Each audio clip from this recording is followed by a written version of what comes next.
अस्सलाम वालेकुम दोस्तों, मैं हूं सुबुही उस्मान और आप देख रहे हैं सुबुही का पाकिस्तान। दोस्तों, गरीब होना बुरी बात नहीं है, गरीब के साथ साथ बेगैरत होना बहुत ही ज़्यादा बुरी बात है। बेहतर है कि आप खाली गरीब रहें, गरीब के साथ साथ बेगैरत ना हो। एक गैरतमंद गरीब की फिर भी कुछ इज़्ज़त होती है, लेकिन आप पहले ही गरीब हों और उसके साथ साथ आप बेगैरत भी हों तो आपकी दुनिया में कहीं भी इज़्ज़त नहीं होती। अभी एक देखें, वायरल बाबा जी जो वायरल हुए हैं, वो अपने कितने अच्छे कामों की वजह से वायरल हुए हैं, कितनी अपनी नेक हरकतों की वजह से, करतूतों की वजह से वायरल हुए हैं। अल्लाह ताला ने उन्हें कितनी इज़्ज़त बख्शी है। लेकिन पाकिस्तान में 90% पाकिस्तानी ऐसे हैं जो, और वो बाबा जी भी आप देखें कि कितने गरीब हैं। सारी ज़िंदगी उन्होंने बकरियां चराई हैं और बकरियां चरा के आज उन्होंने कितनी इज्जत कमाई है। उम्रे पे गए हैं और वहाँ पे शाही मेहमान बनने की अब उनकी तैयारी हो रही है, हज पे उनको बुलाया जा रहा है। लेकिन यही और उन बाबा जी का ताल्लुक भी पाकिस्तान से है। लेकिन बाबा जी के साथ साथ ही हमारे पाकिस्तान में ऐसे लोग भी हैं जो गरीब तो हैं ही, लेकिन वो ज़हनी तौर पर गरीब हैं, क्योंकि अपनी जिस्मानी तौर पर जो अपनी गुर्बत है वो तो उन्होंने अपनी चालाकियों से, अपनी बेगैरतियों से दूर कर ली है। लेकिन वो गुर्बत उन्होंने किस तरह से दूर की है, किस तरह से उन्होंने अपनी कमाई की है, वो की है बेगैरती के साथ। ऐसा लगता है कि हम हर वक्त ये बातें करते हैं कि हम लोग पाकिस्तान में रहते हुए जब हम दूसरी हुकूमत पर बात कर रहे होते हैं तो हम कहते हैं ये हुकूमत तो भिखारी है, ये इससे मांग रही है, ये उससे मांग रही है।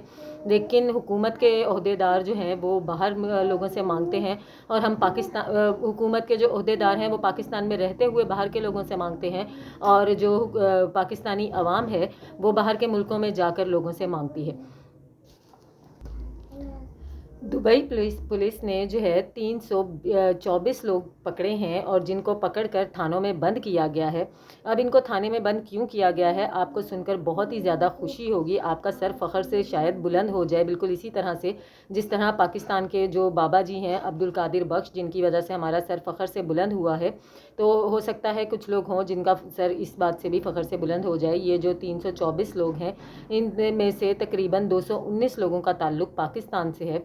और अब ये भी सुनिए कि इनको पकड़ के थानों में बंद क्यों किया गया है, क्योंकि ये वहाँ पर भीख मांगते हैं। और ये वहाँ पर भीख मांगते हैं, इतना ही काफ़ी नहीं है। अगर आप इनकी माहाना आमदनी सुने तो आप शॉक्ड हो जाएंगे। और मेरा ख्याल है कि पाकिस्तानी जो हैं बहुत तेज़ी के साथ दूसरे लोगों को फॉलो भी करते हैं, स्पेशली कमाने के ऐसे ज़रायों में जिनमें आसानी ज़्यादा हो, मेहनत कम हो और आमदनी ज़्यादा हो। तो जब आप इनकी आमदनी सुनेंगे तो हो सकता है काफ़ी सारे लोग ये सोचें कि जी हम लोग काम धंधा छोड़ते हैं और जाकर दुबई में भीख मांगना शुरू कर देते हैं। लेकिन उसके बाद साथ साथ वो ये भी सुन लें कि वहाँ पर उनको पकड़ के थानों में बंद कर दिया गया है। अब ये जो 219 लोग हैं जिनका ताल्लुक़ पाकिस्तान से है और ये दुबई में भीख मांगा करते थे, ये लोग कम से कम महीने के 54 पाउंड जो है वो कमा रहे थे। महीने के 54 पाउंड जो है, आप अंदाज़ा करें, ये पाकिस्तानी तकरीबन 1 से 1.5 करोड़ रुपए बनते हैं। सोच सकते हैं आप कि एक भिखारी जो है जिसकी माहाना आमदनी 1 से 1.5 करोड़ रुपए है, वो फिर जाहिर है वो फिर भी क्यों नहीं मांगेगा। और ये हमारे पाकिस्तानी हजरात जो कि इतने ज़्यादा बेशरम हैं, इतने ज़्यादा बेगैरत हैं कि अपने मुल्क में हक हलाल की मेहनत मजदूरी करके रोज़ी रोटी कमाने से बहुत बेहतर ये समझते हैं कि बाहर के मुल्कों में जाके भीखें मांगे। और इस तरह पकड़ के जब इनको धड़ाधड़ बंद किया जाता है और पाकिस्तान का सर फ़ख्र से बुलंद होता है तो इन लोगों को ज़रा बराबर किसी किस्म की शर्म नहीं आती है। इस वक्त ये खबर पूरी दुनिया में फैली हुई है। जबकि आपको ये भी जानना बहुत ज़रूरी है कि दुबई में ज़्यादातर पाकिस्तानी और इंडियंस ही हैं।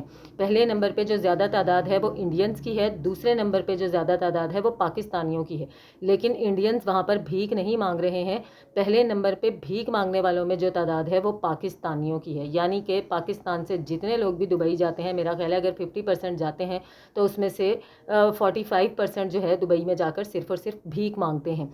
बहुत ही ज़्यादा फ़ख्र की बात है, बहुत ही ज़्यादा इज़्ज़त की बात है। और अब जब ये ख़बर सारे में वायरल हो चुकी है तो इंसान ये सोचने पर मजबूर हो जाता है कि एक इज़्ज़त इस तरह से कमाई जाती है जिस तरह से बाबा जी ने कमाई थी, और एक इज़्ज़त इस तरह से कमाई जाती है जिस तरह से हमारे पाकिस्तानी दूसरे शहरों में जाकर दूसरे मुल्कों में जाकर कमा रहे हैं, भीख मांग रहे हैं। और उनकी आमदनी इतनी आला और अरफा है कि इंसानी अक्ल दंग रह जाती है और ये सोचने पर मजबूर हो जाती है कि यार भीख मांग के अगर इतना कमाया जा सकता है तो फिर इतनी मेहनत करने की क्या ज़रूरत है।